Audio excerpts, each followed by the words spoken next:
আসসালামু আলাইকুম।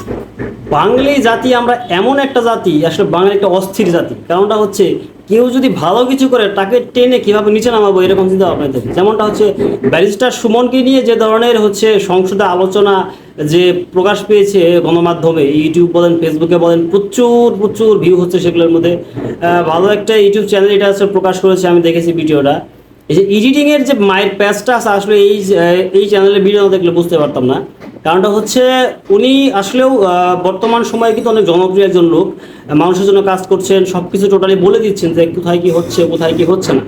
এখন এই লোকটাকে দিয়ে বলতেছে যে উনি দেখুন কিভাবে থাম্বেলগুলো কি, যে উনি কিভাবে এই শিক্ষামন্ত্রীকে ধোলাই দিলেন, সংসদে দাঁড়িয়ে শিক্ষামন্ত্রীকে ধোলায়, সংসদে দাঁড়িয়ে বিদ্যুৎ মন্ত্রীকে ধোলায়। এই যে এইরকম কথাবার্তা, যে আসলেও আমি প্রথমে একটু কনফিউশন আছিলাম যে আসলেই কি তিনি বলছেন।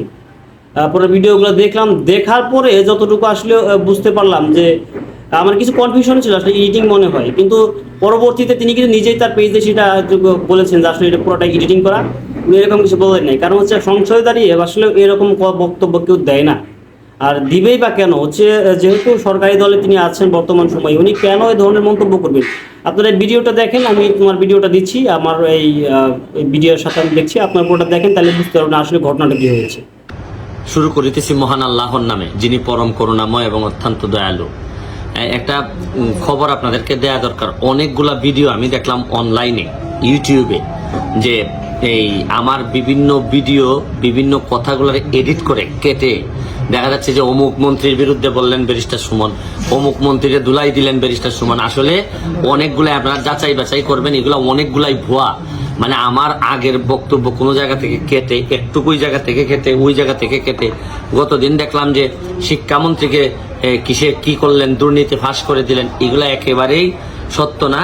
এগুলা হচ্ছে গিয়ে মানে আমার নাম বললে হয়তো অনেক জায়গায় মিডিয়াতে ভিউজ হয় বেশি, মানুষ এইগুলা এই ভিউজ বাড়ানোর জন্য এইগুলা কাটসাট করতেছে, কাটসাট করে এটা আমাকেও প্রশ্নবিদ্ধ করতেছে, এবং যাদের নাম নিয়ে আসতেছে তারাও প্রশ্নবিদ্ধ হচ্ছে।